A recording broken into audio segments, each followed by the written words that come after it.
Hello everyone! So today we're going to talk about 6 ways to improve on-page SEO.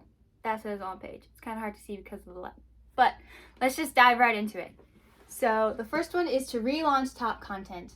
And basically what this is you're going to review the last 5+ years of content that you have and see what your top performers were. Next, you're going to update them so that they're a bit spruced up and they're more relevant to your readers in their current situations and problems, or maybe there's studies that have been updated and you're just going to update it and then you relaunch it, and you can keep it on the same URL but just kind of re-putting it out there and reminding your readers what kind of content you have is always really helpful. Number 2 is to increase internal links. There are 3 main ways that we can do this. One is to update old content with new links. It's really common for people to link to older articles when they create a new piece of content, but it is just as important to link to the new piece of content in your older posts. That way you can get traffic coming from both directions instead of it always just going one way. The next one is to remove unnecessary links. And this is pretty much just to make sure you're removing redundant links so that the reader is guided to click on links that will actually increase your chances of ranking on Google. And for example, you might ask yourself, do I need to link to my team page on every page of my site? I don't know, that's up to you, but it's just something to keep in mind. And the last one is having a mobile link parity audit. And basically what this is when you look at a website on a desktop, you can see all the links.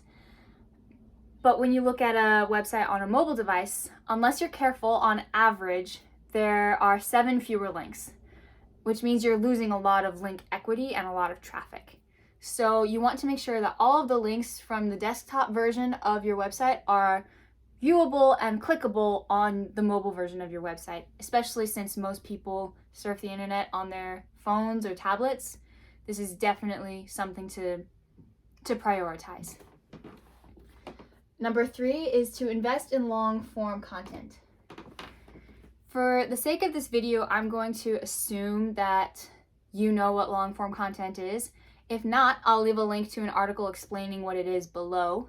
But the benefits of long-form content is they get more links and shares on social media, and they usually help you rank higher on SERPs. So just something to keep in mind as you're creating your content marketing strategy. Now moving on to the 4th one, use more headers. This is also relevant to long-form content because when you have such a long post, it's nice to divvy it up so that your readers can read it more easily, but this also really helps Google. It's another chance to use keywords so Google understands what your post is all about, but it also helps you rank for featured snippets. And basically what a featured snippet is that section at the top of Google that will show a paragraph or so from an article, maybe a picture. So people are actually looking at a snippet of your post and they're able to get a sense of what it is. And that's super helpful. So definitely use headers. It's really awesome.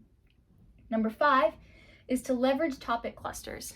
And a topic cluster is when you have a pillar post or a core post, and then you have at least 3 or so supporting posts for that. And basically, they're all talking about the same topic, maybe from a different angle, or a little bit like one's an overview and one's more in depth on a certain aspect of it. But it's just a cluster of information, but it's also a cluster of links because all of these posts are going to be connected to each other through links, right? And so what this is going to do for your site is it's going to help readers read more of your posts because it will be easier to click to different posts that are relevant to what they're learning or looking for.